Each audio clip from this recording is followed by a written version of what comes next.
There is no epic loot here, only puns. By Ch.220. Chapter 220, Convergence. Delta wanted to be happy for the group, for getting thus far, despite being a new team. She really did. But all she could do was make Fira distract them with free food and drinks, which made her sigh. But Fira didn't argue when she felt Delta's emotions, to keep them in the dungeon. She had to keep them in the dungeon.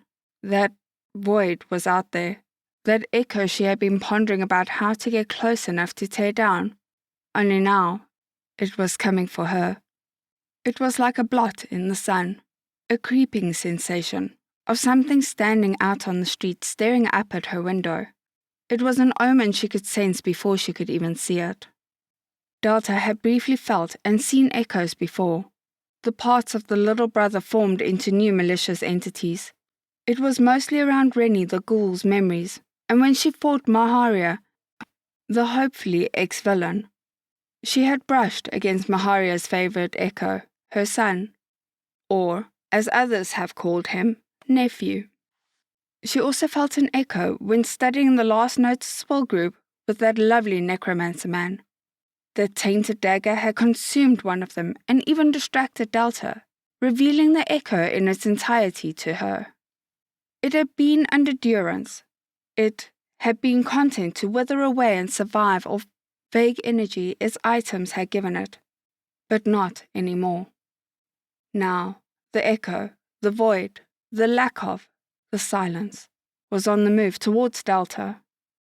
Something had stirred it into action, and Delta had a strange feeling it was because Delta had done something. The problem was, Delta did a lot of things, usually accidentally. However, instead of worrying about the why or how, she was more than ready to settle for when. As in, when would it come, so Delta could make it run home crying. She had Yero ready in the raid form, which was still not fully recharged since fighting Maharia. It would have to be enough. Delta sent an order for her contacts to all gather on the first floor. Delta also had her slightly unethical genetics experiment brewing in the secret floor between the first and second floor, ready for war. Dio was here. Kemi was here. Yatina was here. The cute little princess girl was here. A wonderful boy called Mass was here. And Grim too, she guessed. If that thing got inside her dungeon, it would kill them, and Delta would bleed to the bone before she allowed that to happen to her friends. And Grim. She just felt tense, unable to do more than just wait. If only... wait. A thought occurred to her as her own instincts rose to challenge the echo. Where was Alpha? Durance was screaming. The people were screaming. The ground was shaking. The buildings were trembling. And the air was vibrating. It all melded together in a chaotic harmony of a horrible memory. Alpha looked out at Durance, the scene replaced by a more normal town, a quieter town, a destroyed town. He had to do something. Alpha stared at the sheer panic as normal adventurers of various ranks and fair play officers were surrounded by what seemed like hordes of mindless dolls wearing the skin of people. Armed with tools and weapons that made them tougher than they seemed, Alpha studied them as the back of his mind screamed for him to run before it was his fault again. He stared at the doll people, ignoring the voice. People that had their seeds so rapidly growing through them, they all felt like the same person. Some had a chance of recovery, with shades of resistance here and there to his magic sight, but others? There was nothing left inside these people. Hearts, minds, and souls gone in a screaming voice that rose higher and higher, as if unrestrained by the human it pretended to be, or was. There were now just eyes, mouths, extra toes and fingers for that disgusting and horribly familiar feeling. Alpha stood in the square, brushing off any that came near him with their tools or strange weapons with esoteric effects. While the doll people had unique weapons, none of them were actually trained or had skill with their chosen tools. Alpha knew it was rich coming from him. He who just got handed skills over time, but he still practiced them, refined them. The dolls seemed to expect the weapons to do all the heavy lifting, making them rather terrible fighters long term. which is why the sight of everyone panicking was worrying and frustrating. Alpha frowned, wanting to tell people to go this way or that, to just stop panicking and work together, but his voice faltered. He should do that, just like he should have done it so long ago. Alpha pressed his back against the stone monument to the town's founder and tried to logic his way out of the emotional mess.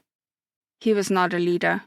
He was a follower, an aide, a prototype, a student, and maybe a friend. Not a leader. Never a leader. Alpha had lost that right from the start. Almost out of reflex, he opened his menu and saw the very first quest he had ever gotten from Sister. The first one that he still failed to complete. Recruit a companion and inspire them for the coming threats. It read, with some trivial reward about skills and such. It remained incomplete. It should always remain incomplete, or so Alpha had thought. But here he was again. A village in danger, a monster coming, and Alpha standing around like a coward. Alpha clenched his hand. Everyone in his life that was a positive force had reached out to him, extended their hand first, let their guard down before he had to do the same. Delta should have been the hero. Alpha should have been the isolated shut-in that would have done all he could to avoid people. He tried to shout out a better formation or encourage someone, but again, who would listen? Who would listen to him? Alpha, someone called, and the sound was clear across the chaos and confusion. Alpha began to turn to the voice calling his name, when he stopped in his tracks as something that made his skin crawl, his blood boil, rose up as it climbed the nearby village buildings, looking like a mannequin that wasn't quite solid. It used the homes like shields, slashing about wildly. His system went crazy. His instincts cried out to just attack. His magic gathered without much thinking. His eyes completely locked on that wrongness screaming in the distance when... Sister has deactivated this part of the Alpha program. Sister is sorrowful that it was designed. She apologizes. She can only ever apologize. The utter focus shattered. Control and free will rushing back with a startling snap, and Alpha recoiled as his menu showed an active series of shifts and updates. Blocks of confusing letters and symbols coated in orange flaking across it. Alpha pulled his gaze away, which took strength, to see Star rushing towards him, the son of the priest and Dio's friend. Why was he looking for Alpha now, of all times? Star looked sweaty, as active exercise in the middle of a battlefield was something he had forgotten to train.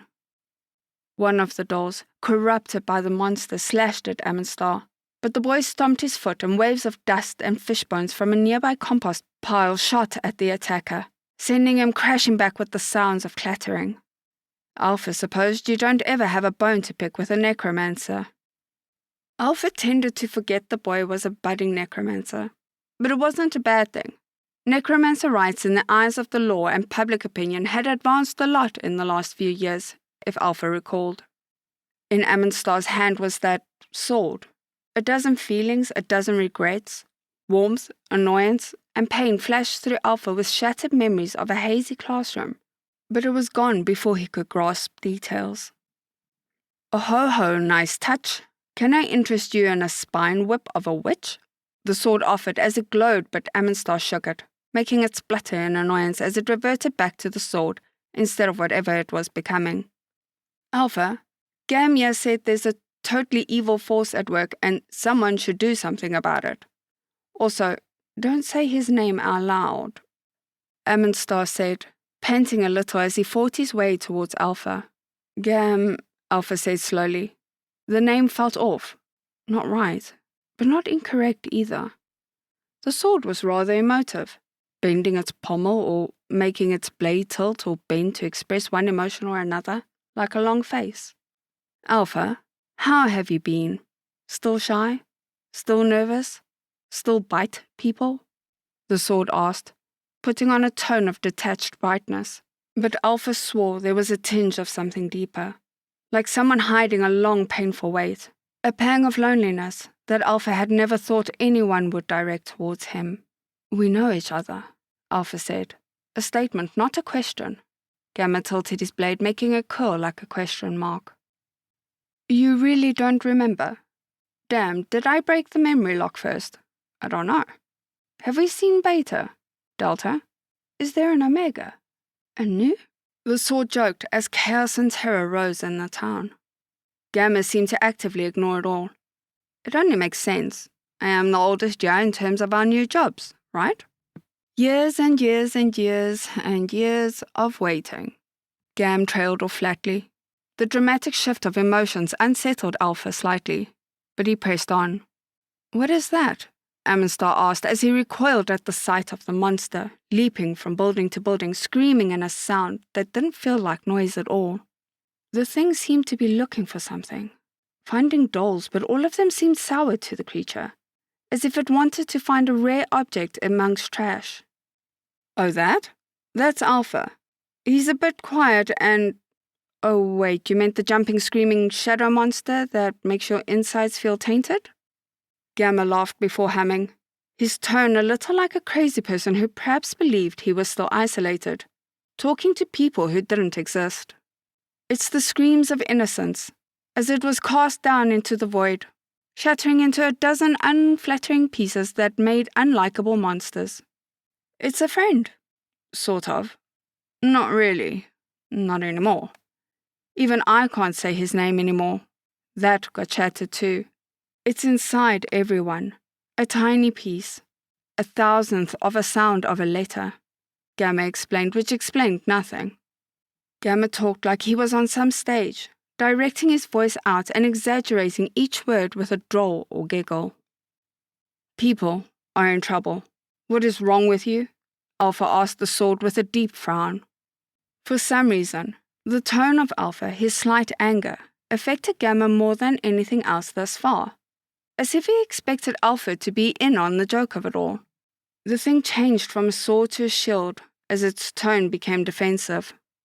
I was locked in a box for nearly 20 or so years. Might be off since I lost count. A dark little box that let in no light but let my jailer peer at me whenever she felt insane enough to stay up 4 nights in a row. Then, when I escaped that box, a madman put me inside a pot. I was in there for maybe a week.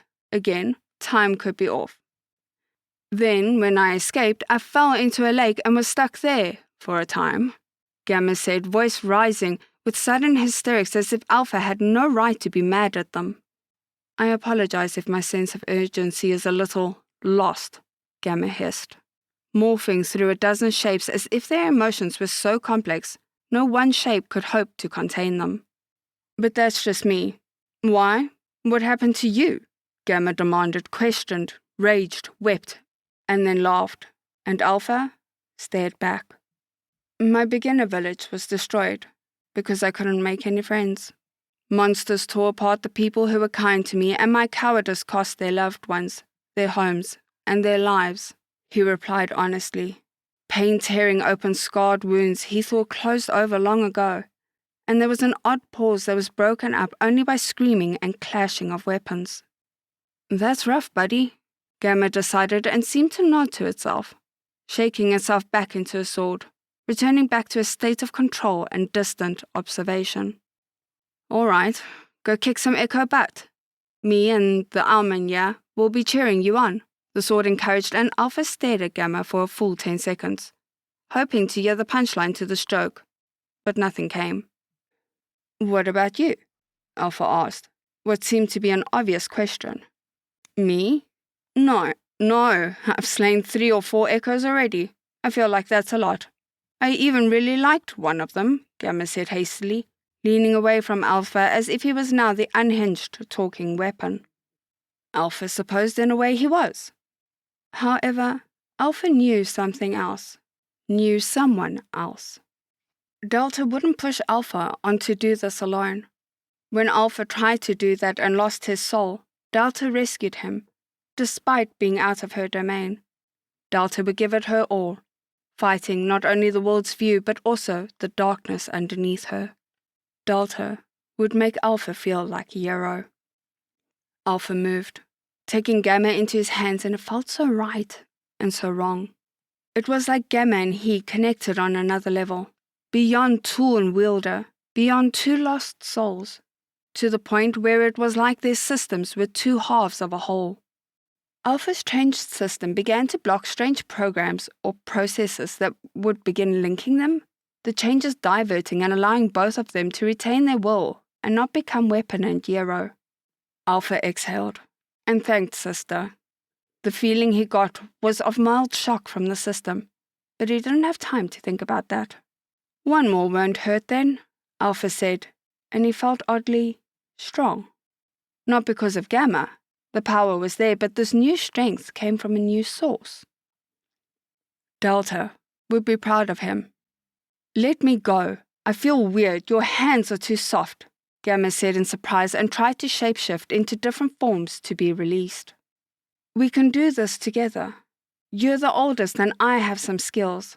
We slay the Echo thing and you can go back with Amonstar.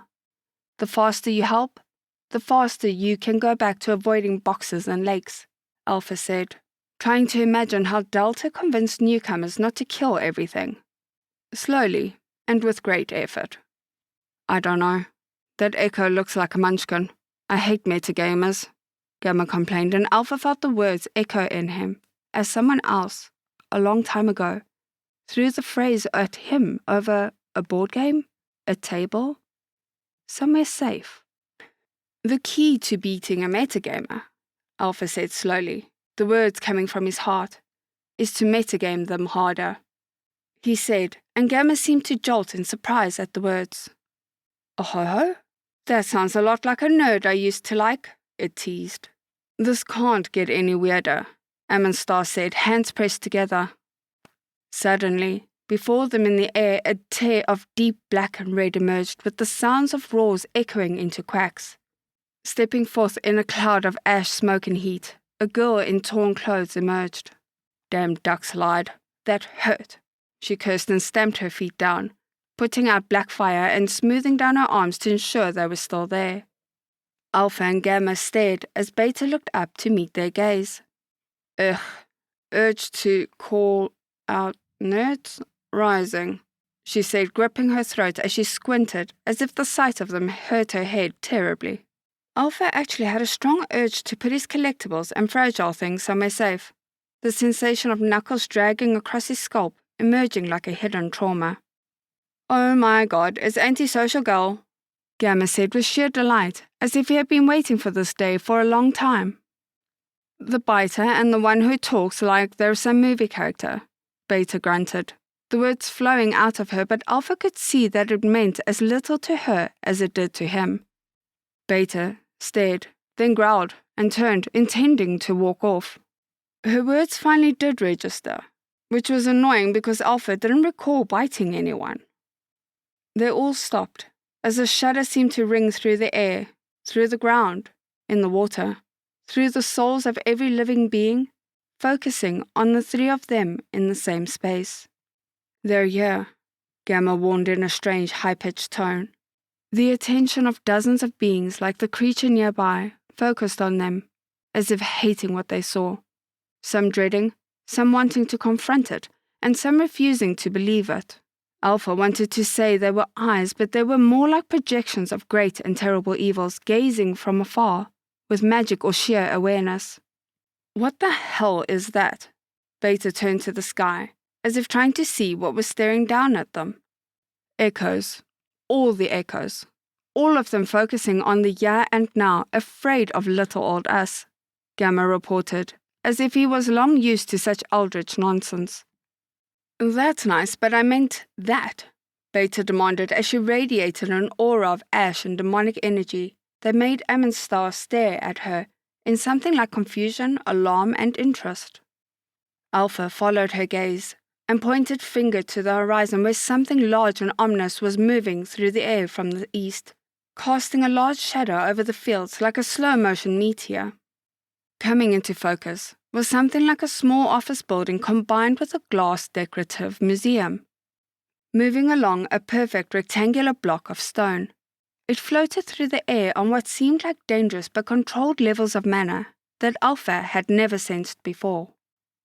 Buying Twitter wasn't enough for him. Now he comes for our children and crops, Gamma mused. confusing Alpha, but he didn't dwell on it, as the symbol of the building became clearer. A hand, clasping an orb. Fair play? Alpha questioned.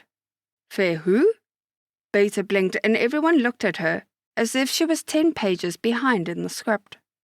I lost track of time? She said, sounding angry about it. Same sis, Gamma cheered. Trauma buddies, he offered, and Beta glared hard enough her eyes began to glow with actual lasers. We're safe. HQ has come, a fair play officer cried, and others voiced confusion, as such an event had occurred before, but they seemed nervous. You, Alpha grabbed one of the people and pointed to the building as the echoes watched events unfolding, as the one nearby moved closer and closer, sniffing the air. What is happening? He said, and the man spluttered, too dazed to hold information back.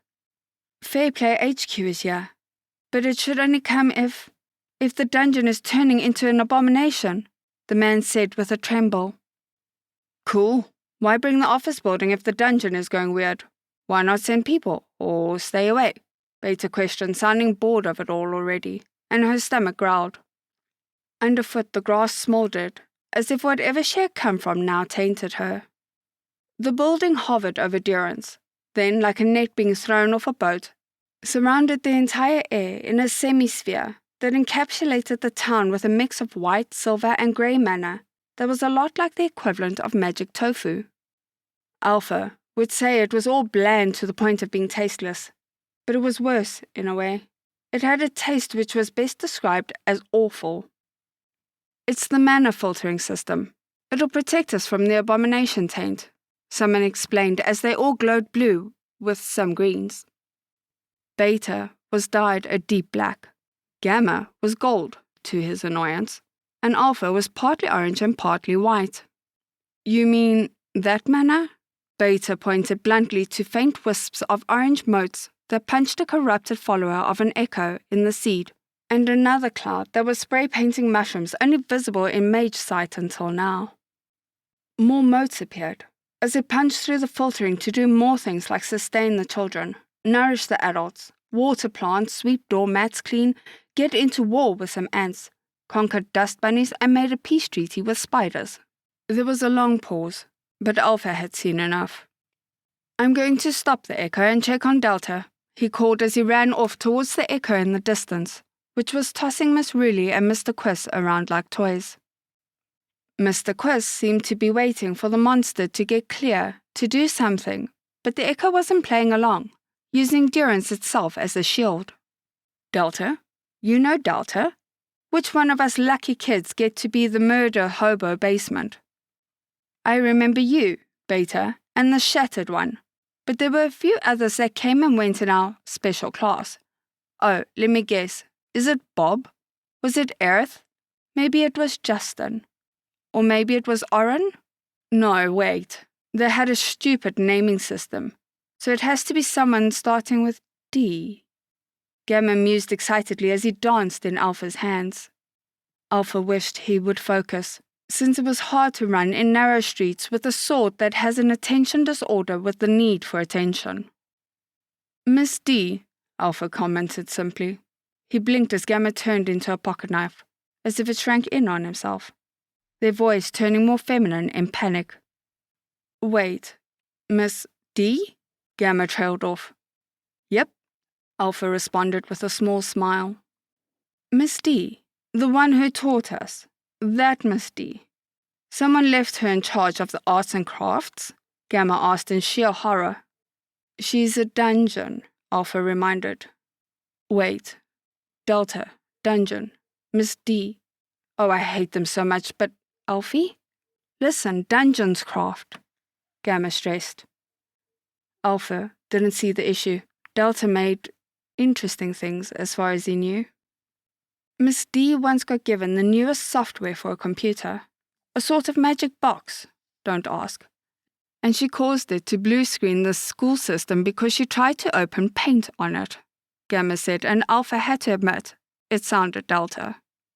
And that time the school had a raffle fair and she got into it really hard and wasted 1,000 tickets on a box that contained socks.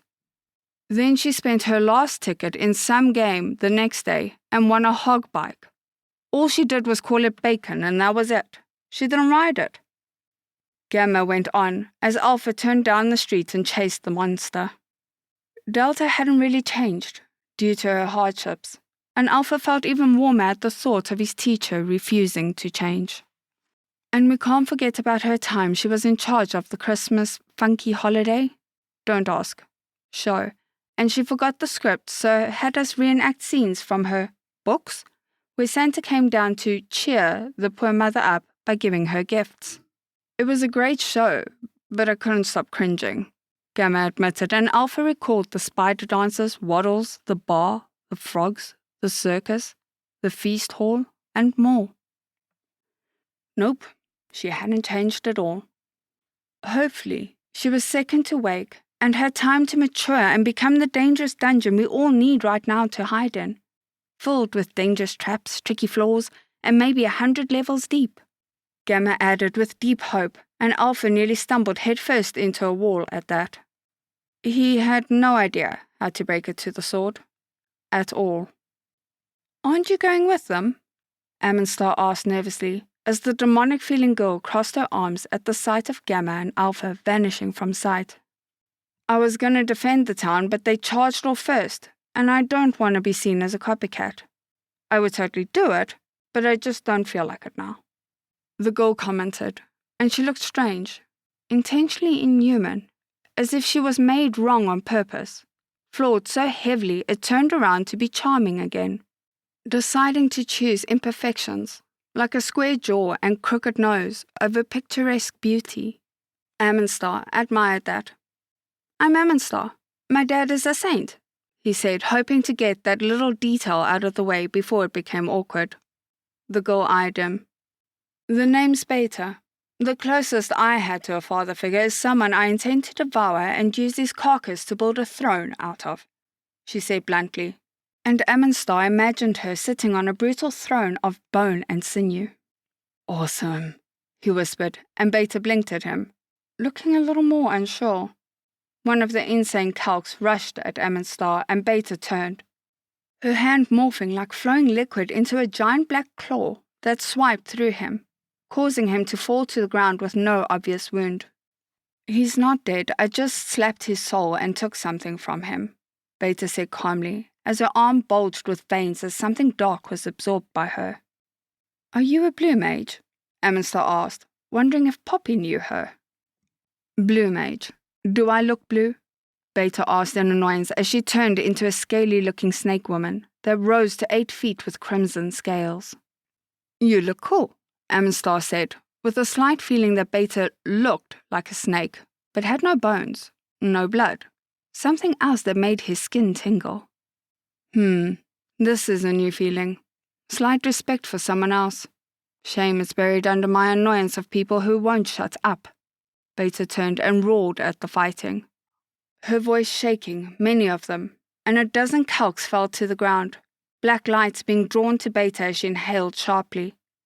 Beta could just suck the souls out of people. Amonstar hadn't seen anything this cool since he had found a 5-headed snake skeleton once. Or was it a 5-tailed worm?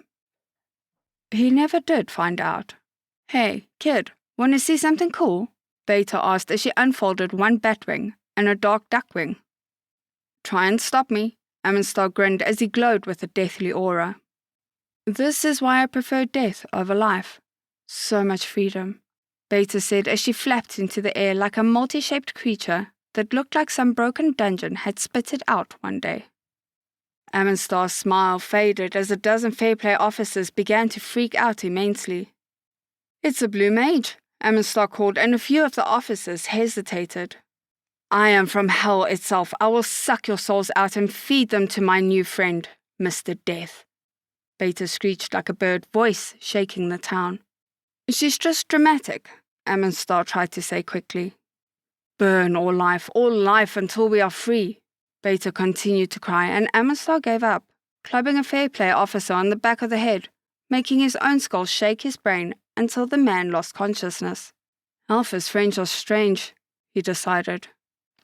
He continued to skull shake the officers, as panicking people made stupid choices, and it was easier to make their unconscious bodies walk themselves to the safety of his church home.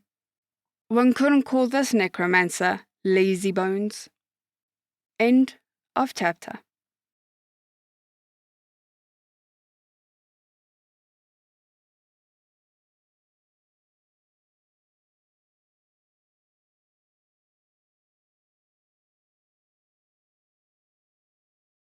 I'd greatly like to thank our Tier 5 channel members, Caspar Arnholtz, John Creighton, Manatharia, 050, Dragzoon WRE, and Elijah Silvercross.